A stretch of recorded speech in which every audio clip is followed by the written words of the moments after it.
Housing supply falls. Let's have a look. Hello everyone, Florian here and welcome to another episode of HeiseSays.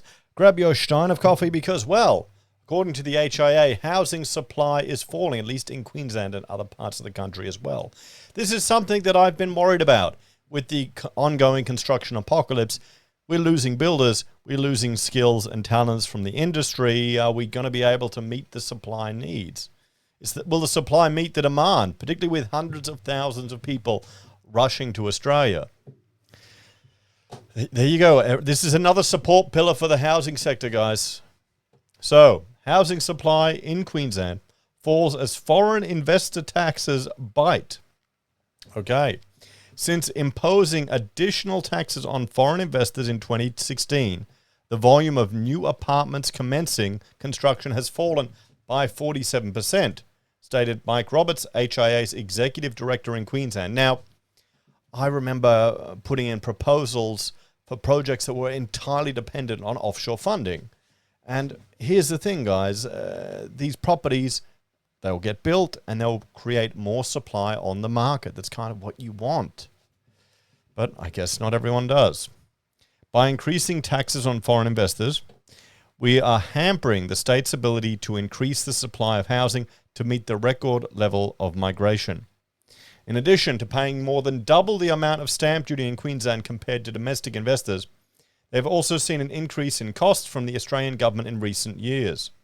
The acute housing shortage in Queensland will continue to deteriorate if investment in new housing continues to attract more taxes and charges.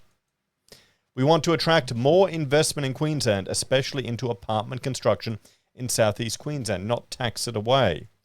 Foreign investors are not competing with first home buyers or forcing up house prices. Quite the opposite.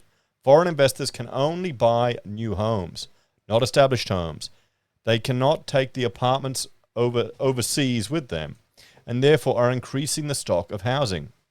I know a mate, two friends actually, they went in on an investment to develop a tower in Yeronga, and there's a lot of foreign investment coming in to get that project off the ground. And what happened? The apartments are all sold.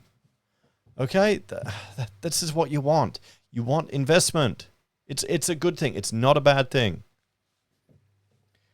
For this reason, they have a critical role in increasing the supply of new housing, especially apartments in southeast Queensland. So here's the multi-starts and 3-year rolling average. And here you go. Here's the surcharge introduced, and it's crashed down. I wouldn't blame everything on the surcharge. There were also other issues that happened around this time. The problem with this level is that in New South Wales in particular, it overheated the apartment construction. So that's why we have the triangular fail and other issues like that manifesting there.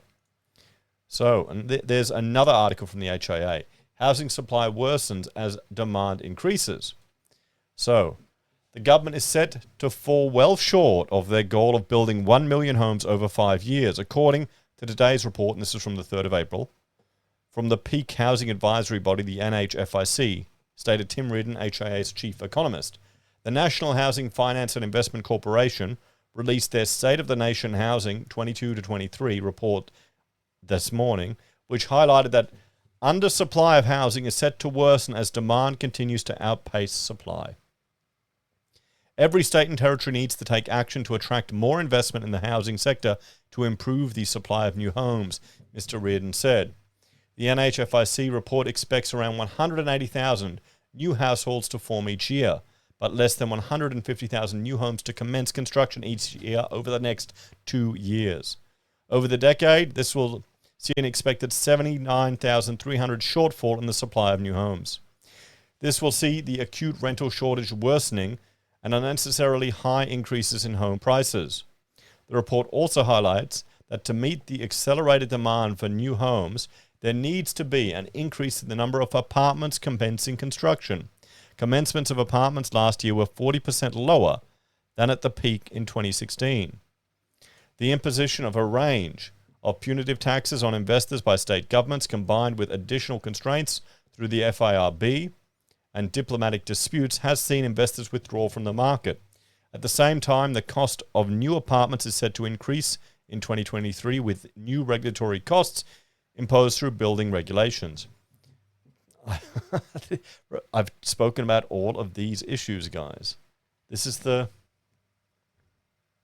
what's going to happen.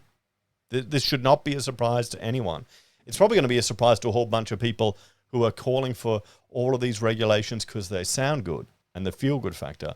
And they get the feels like they're making a difference. There's probably a generation of voters who are already in established houses and they don't realize they're screwing over the young.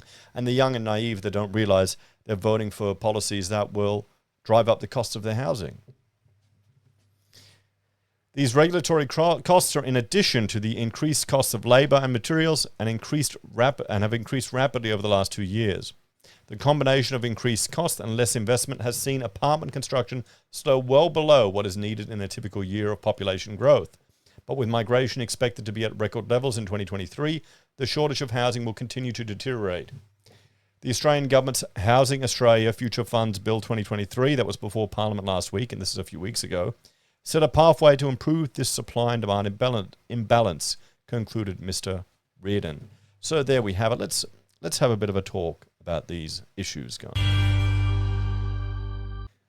What we're seeing manifest here are, well, part of the arguments I've been making as to why we're not going to see a significant crash in the housing market here in Australia. People are waiting for it and hoping for it. But there is so much supply issues here that's just another support pillar. This is just another support pillar. And before you start making claims, guys, I don't do apartment buildings. I don't work for developers. I like to get paid a decent amount of money for the projects I work on. So we've done a lot of mining, retail, and right now a lot of education. I like those clients. I've gotten to the point now in my career where I'm a bit picky who I work with. So that's not why I'm arguing for this. It's not, oh, look, architect Florian, he wants to prop up and feather his own nest. Well, no, as a YouTuber, if there's a huge economic crash, that creates fantastic doom content. People, get fearful and they just watch all the same doomer stuff again and again and again. There's an industry in that on YouTube, everyone. People just repeat the same shit over and over again, making the same predictions over and over again, and they make money. So you got to be skeptical of that. But my point is, this is more arguments for, well, why we're going to have supply issues, why the government needs to get out of the way and allow development and supply to increase. This is the type of thing that's limiting supply. It's not just developers holding land. It's the government creating a sovereign risk for foreign investors that helps stimulate the sector. And, well, if they don't get out of the way, which I can't see happening, it's going to just continue to constrain supply and it will add more supports to the costs, which will drive up the prices. Anyway, guys, let me know your thoughts and opinions on this one. Thank you all for watching. Like, share, and subscribe to the channel. Check out Heise BIM and Heise Does. And if you're a fan and want to support us, you can on YouTube or Patreon, using our referral links, buying our pocket squares, or calling us if you need an architect. Take care, and I'll see you all next time.